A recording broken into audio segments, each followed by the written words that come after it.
Damai sejahtera Allah yang melampaui segala akal, kiranya mengawal hati saudara-saudara sekalian di dalam Kristus Yesus Tuhan kita. Amin. Selamat hari Minggu, saudaraku. Selamat hari Minggu. Saya yakin kita semua dalam sukacita dan tetap semangat untuk menerima firman Tuhan hari ini, yaitu dari kitab Mazmur pasal 20 ayat yang pertama hingga ayat yang ke-10. Untuk pemimpin biduan, Mazmur Daud. Kiranya Tuhan menjawab engkau pada waktu kesesakan. Kiranya nama Allah Yakub membentengi engkau. Kiranya dikirimkannya bantuan kepadamu dari tempat kudus dan disokongnya engkau dari Sion. Kiranya diingatnya segala korban persembahanmu dan disukainya korban bakaranmu. Kiranya diberikannya kepadamu apa yang kau kehendaki dan dijadikannya berhasil apa yang kau rancangkan. Kami mau bersorak-sorai tentang kemenanganmu dan mengangkat panji-panji demi nama Allah kita. Kiranya Tuhan memenuhi segala permintaanmu. Sekarang aku tahu bahwa Tuhan memberi kemenangan kepada orang yang diurapinya dan menjawabnya dari sorganya yang kudus dengan kemenangan yang gilang gemilang oleh tangan kanannya. Orang ini memegahkan kereta dan orang itu memegahkan kuda, tetapi kita bermegah dalam nama Tuhan Allah kita. Mereka rebah dan jatuh, tetapi kita bangun berdiri dan tetap tegak. Ya Tuhan, berikanlah kemenangan kepada Raja. Jawablah kiranya kami pada waktu kami berseru. Demikian firman Tuhan. Saudaraku yang dikasihi Tuhan Yesus Kristus, Mazmur ini adalah salah satu dari Mazmur Raja yang dinyanyikan dalam ibadah yang berhubungan dengan Raja. Mazmur ini sendiri merupakan doa syafaat dari para rakyat bagi raja mereka yang akan berangkat ke medan perang. Mazmur ini menjadi suatu doa kepercayaan akan janji Tuhan bahwa Tuhan pasti menjawab. Lalu sekarang saudaraku, dari Mazmur ini kita bisa belajar beberapa hal. Yang pertama adalah tanggung jawab para raja, atau bagi kita sekarang adalah tanggung jawab para pemimpin, baik pemimpin di rumah tangga, di huria, pemimpin di negara, di kantor, di perusahaan, ataupun pemimpin di masyarakat. Apa tanggung jawabnya? Yang pertama, para pemimpin harus pemimpin yang terus-menerus berdoa. Para pemimpin harus meneladani Daud, yang walaupun dia sangat sibuk dalam memimpin pemerintahannya dan memimpin peperangan, walaupun dia banyak punya hamba-hamba dan pengikut yang setia mendoakannya, tetapi Daud sendiri tetap setia berdoa kepada Tuhan. Pagi dan malam selalu memberi waktu untuk berdoa, untuk bersaat teduh, untuk berkomunikasi dengan Tuhannya. Mengapa? Karena Daud menyadari bahwa hanya Tuhanlah sumber kekuatannya. Karena itu saudaraku, berbahagialah kita bila kita memiliki pemimpin yang rajin berdoa. Dan kita para pemimpin ingatlah, berdoa itu sama dengan mengkontakkan diri kita kepada Allah yang Maha Kuasa, sehingga kuasanya yang tidak terhingga itu mengalir, tersalur kepada kita. Karena itulah seorang misionaris pernah mengatakan begini: sebelum Anda menginjakkan kakimu ke lantai kamar tidurmu, ketika engkau bangun pagi, kontakkanlah dirimu dan berbincang-bincanglah dahulu dengan Allah sedikitnya 5 menit setiap hari. Saudaraku, dengan doa itu juga kita membuka pintu untuk penyertaan Tuhan bagi kita. Itu yang pertama. Yang kedua, tanggung jawab para pemimpin adalah pemimpin harus menyadari bahwa mereka dapat sukses dalam tugas kepemimpinan bukanlah semata-mata karena mengandalkan kemampuan dirinya sendiri, tetapi seorang pemimpin harus mencari campur tangan Tuhan Allah yang Maha Kuasa itu. Setiap pemimpin hendaknya meneladani Daud yang selalu menyadari dan selalu mengakui bahwa kekuatan dan keberhasilannya dalam memimpin, terutama dalam berperang, semuanya itu terletak hanya pada perkenan Tuhan atas dia. Karena itu saudaraku, biarlah para pemimpin hanya mengandalkan nama Tuhan saja. Karena di Amsal pasal 18 ayat 10 dikatakan, nama Tuhan adalah menara yang kuat. Kesanalah orang benar berlari dan ia menjadi selamat. Karena itulah saudaraku, agar seorang pemimpin berhasil, dia bukan hanya membutuhkan dukungan dari para rakyatnya atau anggotanya, tetapi dia sangat membutuhkan dukungan doa dari mereka. Seperti Daud, walaupun dia seorang panglima perang yang ulung dan seorang pemimpin yang bijaksana, tetapi dia selalu membutuhkan dukungan doa dari rakyatnya. Karena dia memimpin negara, dia memimpin peperangan adalah untuk kepentingan rakyatnya. Karena itulah saudaraku, para pemimpin harus meneladani Daud, Raja Israel yang sangat dekat dengan para hamba-hamba Tuhan. Karena para hamba-hamba Tuhan itulah yang menyampaikan firman Tuhan dan kehendak Tuhan kepada dia. Apakah Daud itu akan berangkat ke medan perang atau tidak? Hamba Tuhan juga sering mengingatkan, bahkan menegur bila raja menyimpang dari jalan Tuhan. Kita ingat misalnya ketika Daud membunuh Uria demi Batseba. Saudaraku, suara hamba Tuhan yaitu para imam, para nabi-nabi seperti dikatakan di ayat 7 hingga ayat 9, mereka itu mengingatkan raja bahwa keberhasilan seorang raja itu tidak berasal dari kemampuannya semata, tetapi sangat bergantung pada tangan Tuhan yang sangat perkasa. Dikatakan di ayat 7b. Dan sejarah Israel beserta kerajaan Yehuda sudah memperlihatkan itu. Raja-raja mereka yang taat kepada Tuhan akan berhasil. Tetapi raja-raja yang melawan Allah dan yang mengabaikan suara hamba-hamba Allah akan dipermalukan oleh Allah. Saudaraku, pemimpin seperti inilah pemimpin yang takut akan Tuhan dan pemimpin yang mengayomi. Itu bahagian yang pertama. Dan yang kedua adalah tentang tanggung jawab rakyat, tanggung jawab anggota terhadap pemimpinnya. Yang pertama adalah tanggung jawab semua rakyat untuk berdoa syafaat bagi rajanya, bagi para pemimpinnya. Umat Israel dalam ibadah-ibadah mereka yang dipimpin oleh para imam, mereka selalu mendoakan rajanya. Dan doa syafaat untuk raja bukanlah hanya sekedar begitu saja, tetapi lebih spesifik lagi. Dan firman Tuhan di 1 Timotius 2 pasal 2 ayat 2a mengharuskan kita berdoa syafaat untuk raja-raja dan untuk para pembesar. Mengapa? Karena mereka berasal dari Allah.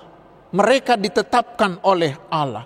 Mereka adalah hamba-hamba Allah untuk kesejahteraan kita. Karena itu kita harus berdoa syafaat untuk mereka.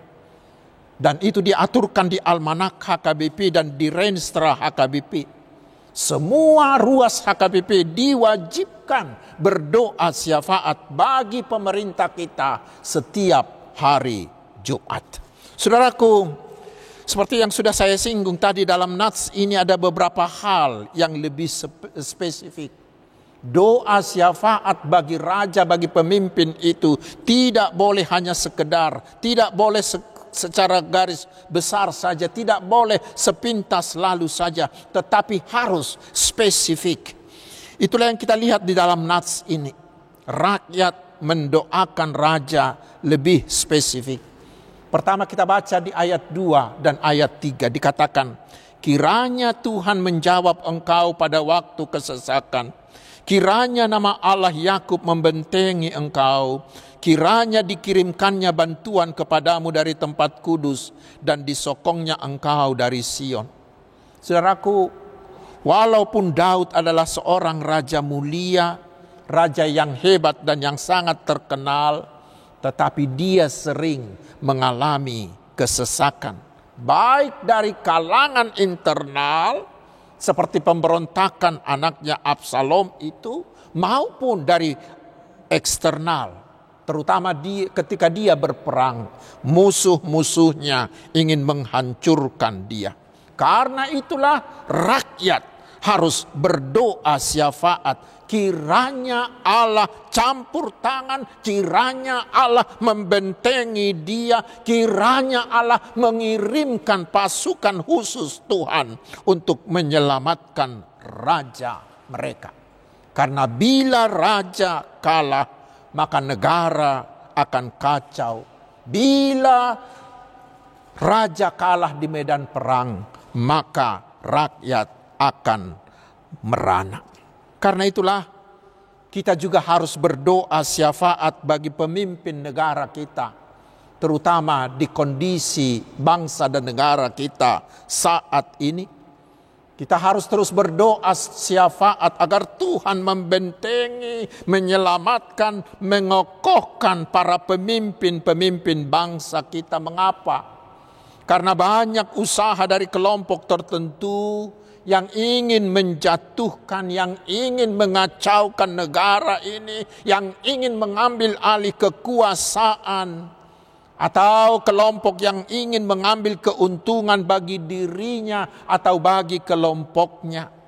Terutama kita harus berdoa syafaat untuk bangsa ini, agar bangsa ini diselamatkan dari kelompok-kelompok yang ingin mengganti dasar negara ini.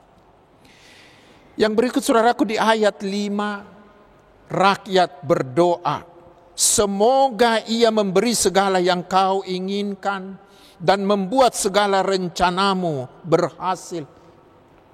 Dan di ayat 7 dan 10 dikatakan rakyat terus berdoa agar Tuhan memberi kemenangan bagi raja. Mengapa? Karena banyak rencana dan program Daud. Demikian juga dengan program-program pemerintah kita. Banyak program pemerintah kita yang bertujuan untuk mensejahterakan rakyat, mensejahterakan kita semuanya. Karena itu kita harus terus berdoa agar Tuhan membuat semua rencana baik dari para pemerintah itu berhasil demi kesejahteraan kita. Program yang baik tanpa penyertaan Tuhan tidak akan berguna bagi masyarakat dan anggotanya. Terutama pada saat ini saudaraku, kita harus semakin tekun mendoakan pemerintah kita, agar semua usaha, semua rencana, semua program pemerintah untuk menuntaskan pandemi COVID-19 ini, dan segala usaha untuk memulihkan kondisi ekonomi yang terpuruk akibat pandemi ini, agar Tuhan memberi keberhasilan sehingga kita bisa hidup normal, kita bisa hidup semakin sejahtera. Kita harus terus berdoa syafaat bagi pemerintah kita agar Tuhan menjauhkan semua usaha dari kelompok-kelompok tertentu yang ingin menggagalkan semua program dan usaha yang baik itu. Ingat saudaraku, bila semua program tersebut berhasil, maka kita akan seperti rakyat yang disebut di ayat 6 itu. Kita akan bersorak-sorai karena kita sudah sejahtera. Dan selanjutnya saudaraku di ayat 8 sampai 9, umat atau rakyat dan kita harus terus berdoa mendoakan pemimpin kita agar mereka jangan mau mengandalkan kuasa yang lain seperti yang disebut di sini, mengandalkan kuasa kereta, mengandalkan kuasa kuda, yaitu dengan kekuatan politik aliansi bersama dengan negara-negara lain. Tuhan katakan mereka itu akan rebah, mereka itu akan jatuh. Tetapi biarlah para pemimpin kita, itu yang harus kita doakan, agar mereka hanya bermegah di dalam nama Tuhan, sehingga mereka akan menang, akan berhasil, akan sukses. Itulah pengalaman Daud ketika dia menghadapi Goliat. Di 1 Samuel 17 ayat 45, Daud berkata kepada Goliat, "Engkau mendatangi aku dengan pedang dan tombak dan lembing. Tetapi aku mendatangi engkau dengan nama Tuhan semesta alam, Allah segala barisan Israel yang kau tantang itu." Dan benar saudaraku, walaupun Daud hanya berbekal umban dan batu yang kecil, tetapi dia bisa mengalahkan Goliat sang raksasa yang memiliki alat perang yang lengkap itu. Tetapi sebaliknya apa yang terjadi dengan raja-raja Israel dan raja Yehuda sesudah Daud? Mereka harus takluk kepada musuh-musuhnya. Mengapa? Karena mereka mengandalkan pertemanan, mereka mengandalkan koalisi politik, mereka hanya mengandalkan alat perang yang canggih sehingga mereka kalah. Saudaraku, biarlah semua pemimpin-pemimpin kita terus mengandalkan Tuhan. Kita sebagai pemimpin-pemimpin teruslah mengandalkan kuasa Tuhan. Teknologi, ilmu pengetahuan, dan strategi itu sangat baik. Itu harus kita syukuri sebagai pemberian Tuhan. Tetapi kita harus tetap mendoakan agar pemerintah kita menggunakan semuanya itu dengan hanya mengandalkan kuasa Tuhan. Yang terakhir saudaraku, apa pesan dari Nats ini untuk kita pribadi, untuk kita masing-masing? Yang pertama, mari kita teladani Daud. Walaupun dia seorang yang begitu hebat, yang begitu sibuk, yang sangat populer, yang sangat terkenal, tetapi dia selalu memberi waktu untuk berdoa siang dan malam. Nats ini mengingatkan kita saudaraku, jangan pernah membiarkan kehebatanmu, apalagi jangan pernah membiarkan kesibukanmu mengambil jam-jam doamu. Tetapi marilah kita semakin tekun berdoa setiap saat. Terutama dalam kondisi yang sangat-sangat memprihatinkan akibat pandemi COVID-19 ini. Mari semakin tekunlah berdoa setiap saat sehingga kita terus-menerus terhubung dengan Allah. Dan kuasanya yang luar biasa itu akan tersalur kepada kita. Tukala namargugu si partang yangi. Dan yang kedua, kita diajak mari biasakanlah juga bertekun dalam doa syafaat, yaitu mendoakan orang lain. Mengapa? Karena Tuhan Yesus juga terus-menerus berdoa syafaat bagi kita di hadapan Allah. Seperti dikatakan di Ibrani 7 ayat 25 dan 1 Yohanes 2 ayat 1. Kita baca itu di dalam bahasa Indonesia sehari-hari dan bahasa Batak. Jangan egois dalam berdoa. Jangan berdoa hanya untuk dirimu sendiri, tetapi berdoa syafaatlah bagi orang lain. Karena doa syafaat bagi orang lain itu adalah tanda kasih kita kepada mereka.